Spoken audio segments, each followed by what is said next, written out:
My uncle refused to take my cousin to a doctor.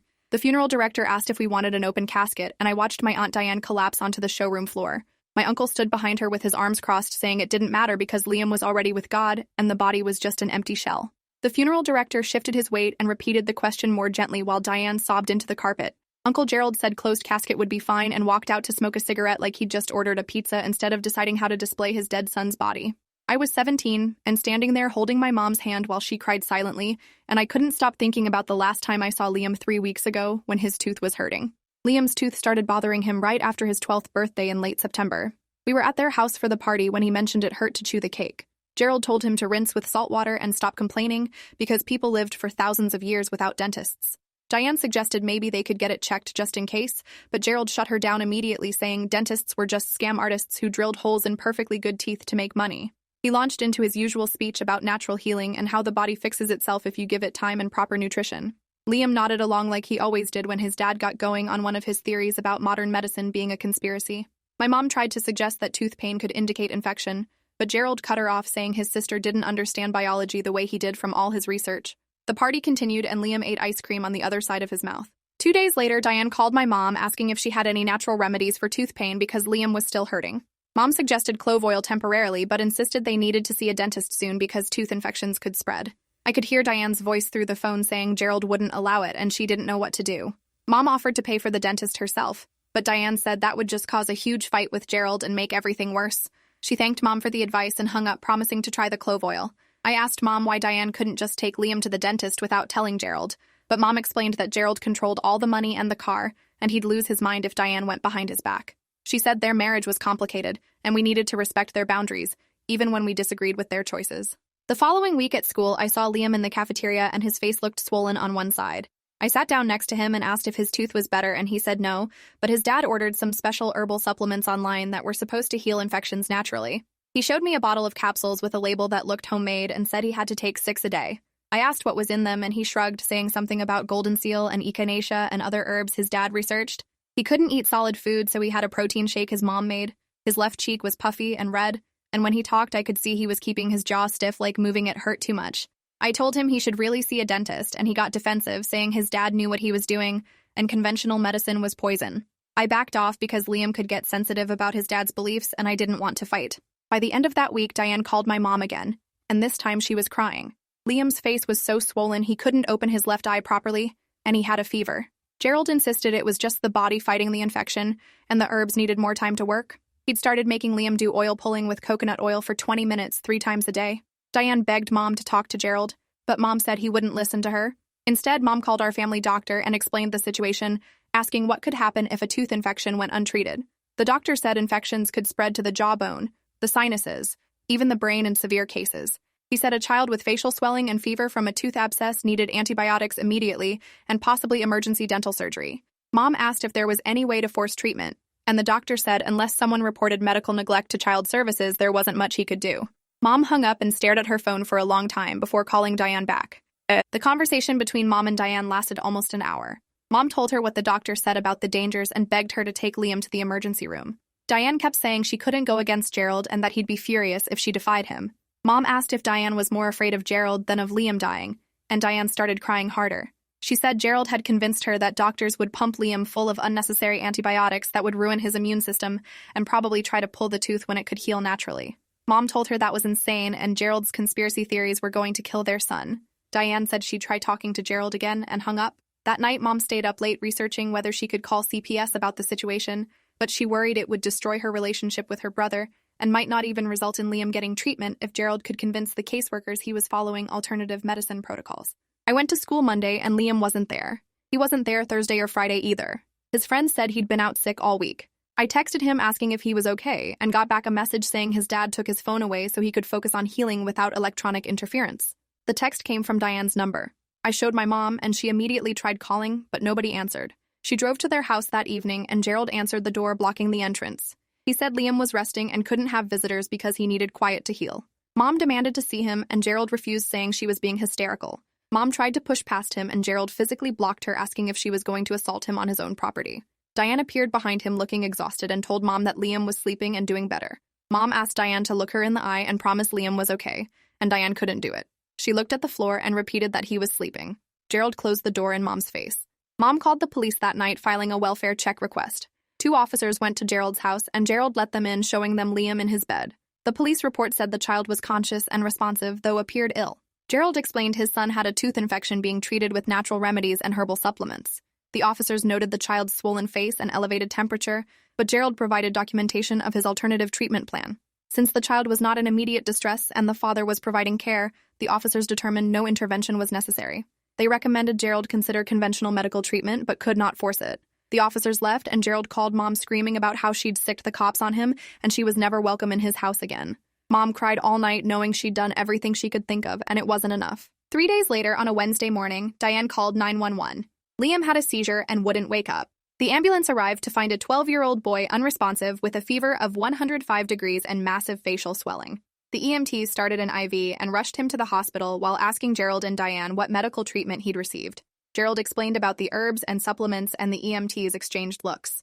At the emergency room, doctors did a CT scan and found the tooth infection had spread through Liam's jaw into the tissue planes of his neck and was tracking toward his chest. The technical term was Ludwig's angina, and it was life-threatening. Worse, the infection had seeded into his bloodstream, causing sepsis, and had reached his brain, causing meningitis and the seizure. They started massive doses of intravenous antibiotics and called in specialists, but the head doctor pulled Diane aside and told her they were very late and the next 24 hours would be critical. Gerald paced the waiting room, insisting the hospital was making it worse with their drugs and chemicals. He told Diane they should take Liam home and continue natural treatment. A nurse overheard and quietly informed them that removing the child would be considered medical neglect, and they'd involve police and child services. Gerald argued that parents had rights, and the nurse said not when it came to letting children die from treatable infections. Diane sat in a chair crying while Gerald ranted about medical tyranny. My mom got the call from Diane around noon, and we rushed to the hospital. When we arrived, Gerald wouldn't speak to us. He stood in the corner of the waiting room with his arms crossed, staring at the wall.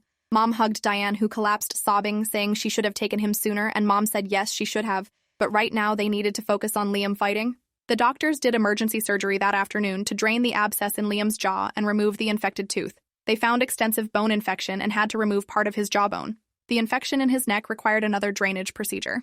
He remained unconscious on a ventilator in the ICU with tubes and wires connecting him to machines.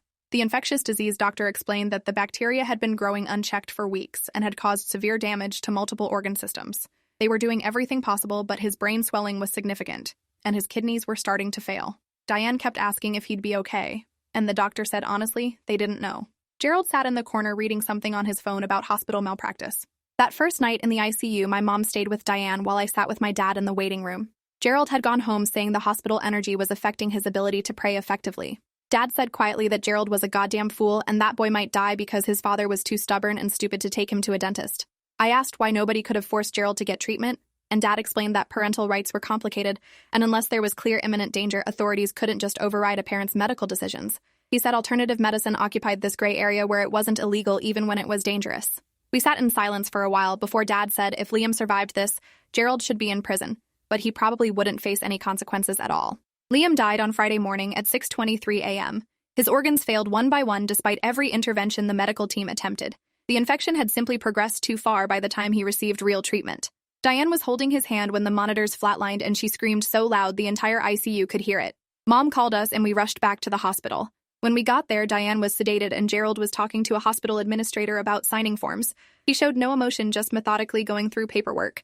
The administrator gently suggested he might want to take time before making decisions, and Gerald said there was no point delaying the inevitable. He signed the forms authorizing them to disconnect the machines and prepare the body. He never once cried or showed any reaction beyond mild annoyance at the administrative burden. The hospital social worker pulled my parents aside and said she'd be filing a report with Child Protective Services about the case.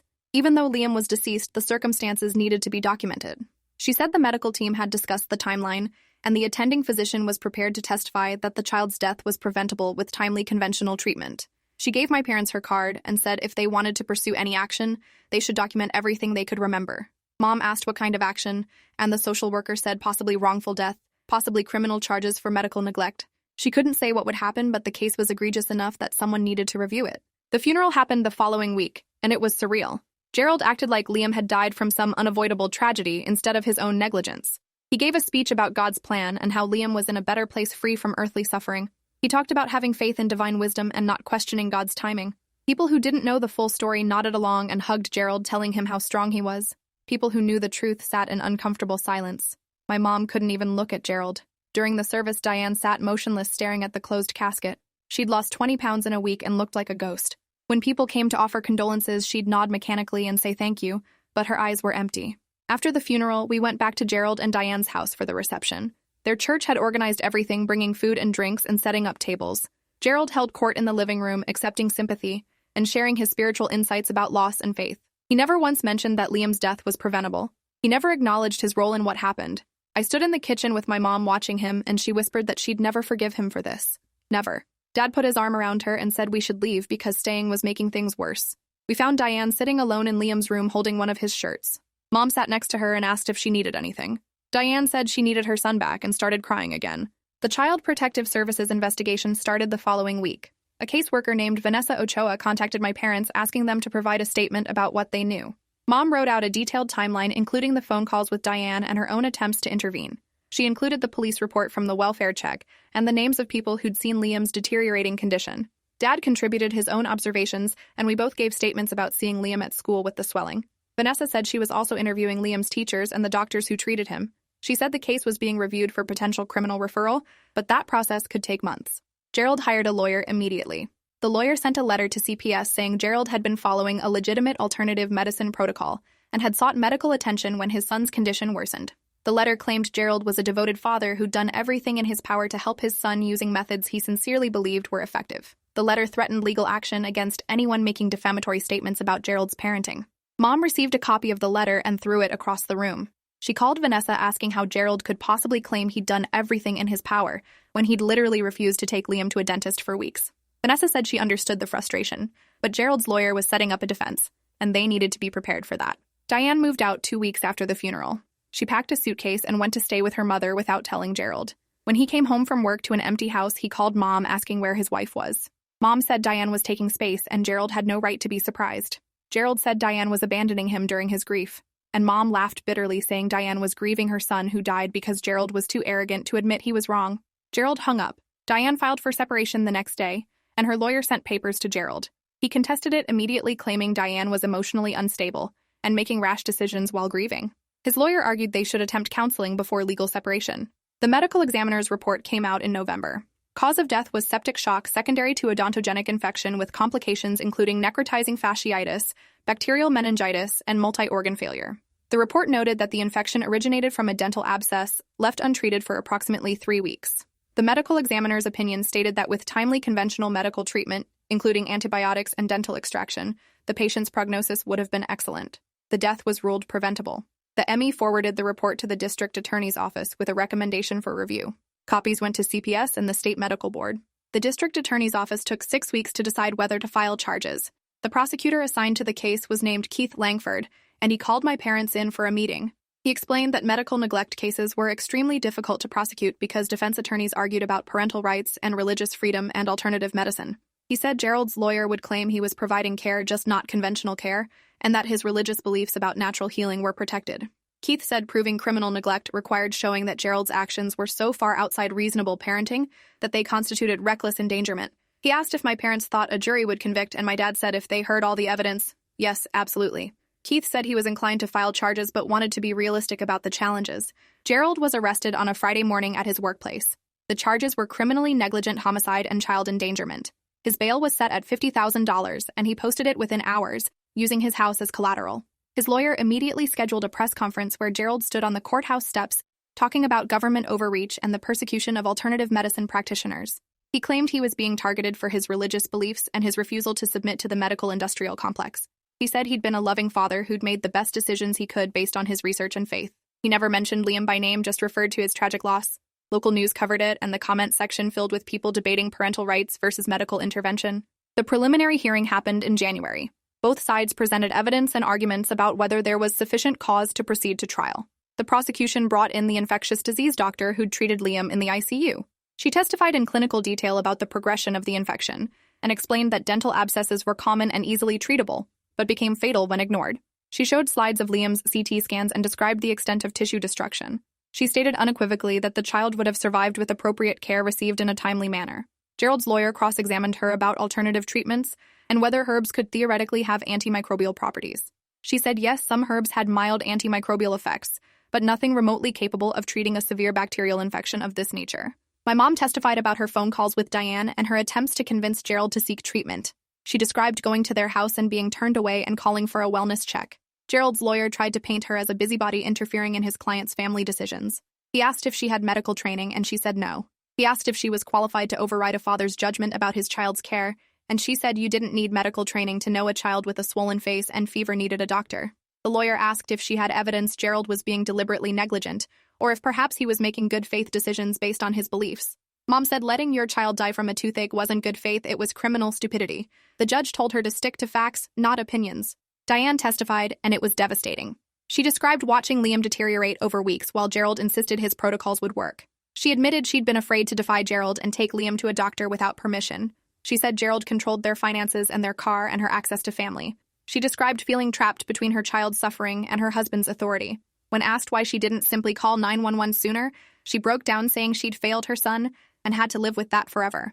Gerald's lawyer asked if Gerald had ever physically prevented her from seeking help, and she said no, but his emotional manipulation and control had been just as effective. The lawyer objected, saying the question required a yes or no answer.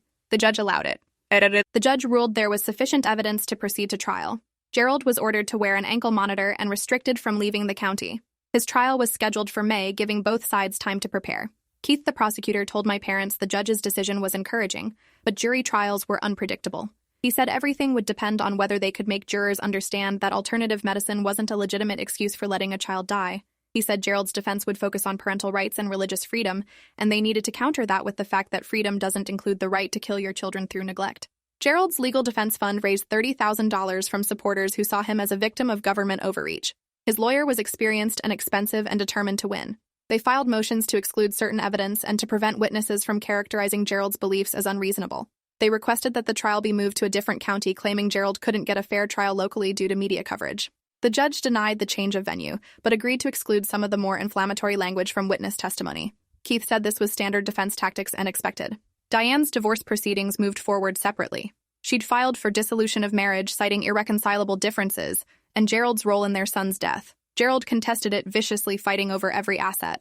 He claimed Diane had abandoned him and was therefore not entitled to half the marital property. He demanded she return to the home and attempt reconciliation. Diane's lawyer filed for a restraining order based on emotional abuse and financial control. The judge granted a temporary order pending a full hearing. Gerald violated it twice, trying to show up at Diane's mother's house. He was warned that another violation would mean jail time. The trial started on a Monday in May. Jury selection took 2 full days. Both sides questioned potential jurors about their views on alternative medicine, parental rights, religious freedom, and personal responsibility. Gerald's lawyer wanted jurors who valued individual liberty and distrusted government intervention. Keith wanted jurors who valued child safety and scientific evidence. They ended up with 12 people who seemed mostly reasonable and 1 alternate. Opening statements laid out completely different narratives. Keith described a father whose ego and ideology killed his son. Gerald's lawyer described a devoted father navigating difficult medical decisions while facing persecution for his beliefs. The prosecution's case took a week. They called the EMTs who'd responded to the 911 call, describing finding an unconscious child with massive facial swelling and sky-high fever. They called the ER doctor who'd diagnosed the severity of the infection immediately. They called the surgeon who'd removed the infected tooth and necrotic tissue. They called the intensivist who'd fought for 48 hours to save Liam's life. They called the medical examiner who'd ruled the death preventable. Each witness painted the same picture. This was a straightforward case of medical neglect causing an unnecessary death. The cross-examinations tried to introduce doubt about whether earlier treatment would definitely have saved Liam, but the witnesses held firm. My mom testified again about her attempts to intervene. Diane testified again about watching her son deteriorate. I testified about seeing Liam at school with the swelling. Liam's teacher testified that she'd noticed his absence and swollen face, but Gerald had sent emails saying the child was under home care for a dental issue. The school counselor testified that nothing in their protocols flagged the situation as requiring intervention. The prosecution used this to show how Gerald had manipulated systems to maintain control. The defense used it to show that educated professionals hadn't found Gerald's approach immediately alarming either. The defense case started with character witnesses for Gerald. His pastor testified that Gerald was a devoted father and faithful man who'd made decisions based on sincere religious convictions. A coworker said Gerald always talked lovingly about his son. A neighbor said Gerald seemed like a normal dad. None of them had witnessed Liam's final weeks or knew the details of what happened.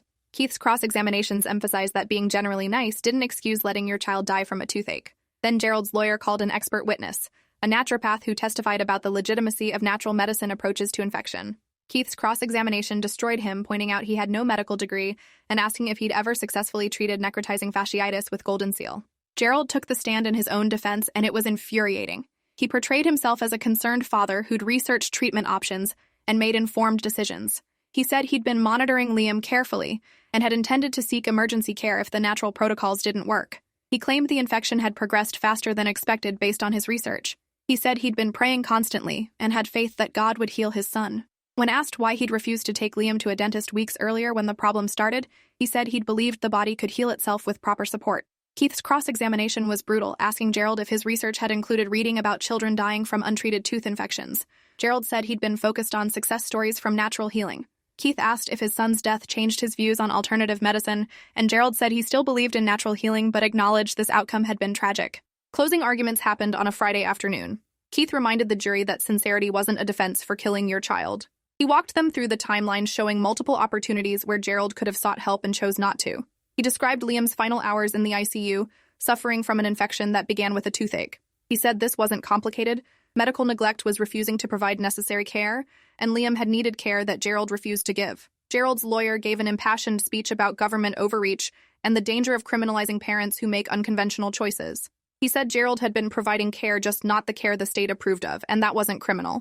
He said this case was about whether the government could force medical treatment on unwilling parents, and if they convicted Gerald, they'd be saying parents had no rights over their children's health care. The jury deliberated for 8 hours over 2 days. We waited at the courthouse anxious and exhausted. Mom kept saying they were taking too long, and that meant they weren't convinced. Dad said maybe they were just being thorough. I didn't know what to think. When the jury returned, everyone filed back into the courtroom. The 4 women stood and read the verdict. Guilty of criminally negligent homicide. Guilty of child endangerment. Gerald showed no reaction. His lawyer requested immediate appeal. The judge set sentencing for 6 weeks later and remanded Gerald to custody pending sentencing. He was taken out in handcuffs finally. Sentencing day came in July. The judge heard victim impact statements first. My mom read a statement about watching her nephew die unnecessarily because her brother's arrogance mattered more than his son's life. Diane read a statement about the guilt she carried for not protecting Liam and how she'd never forgive herself for being too afraid of Gerald to act. She said she hoped the sentence would prevent other parents from thinking they could ignore medical emergencies. I read a statement about being Liam's cousin and watching him suffer and feeling helpless. The prosecution requested the maximum sentence of 15 years. The defense requested probation, arguing Gerald had already lost his son, and his marriage and further punishment served no purpose. The judge gave Gerald 8 years in prison. She said the case represented profound parental failure and tragic loss of life that was entirely preventable. She said while she believed Gerald had sincerely believed in his approach, that belief didn't excuse the result. She said parents had broad rights to make medical decisions for their children, but those rights ended when decisions became fatal neglect. She said 8 years reflected the seriousness of causing a child's death through stubborn refusal to seek appropriate care. Gerald was taken away to begin his sentence. His lawyer filed an appeal immediately, but legal experts said it was unlikely to succeed given the evidence. Diane's divorce was finalized 3 months later. She got the house and Gerald's retirement accounts and primary custody of their assets. Gerald filed papers from prison contesting it, but couldn't afford another lawyer. Diane sold the house and moved to a different state to live near her sister. She started trauma therapy and joined a support group for parents who'd lost children. She sent my mom a card saying she'd never stop being sorry for not protecting Liam and thanking her for trying to help. Mom framed the card and kept it on her desk.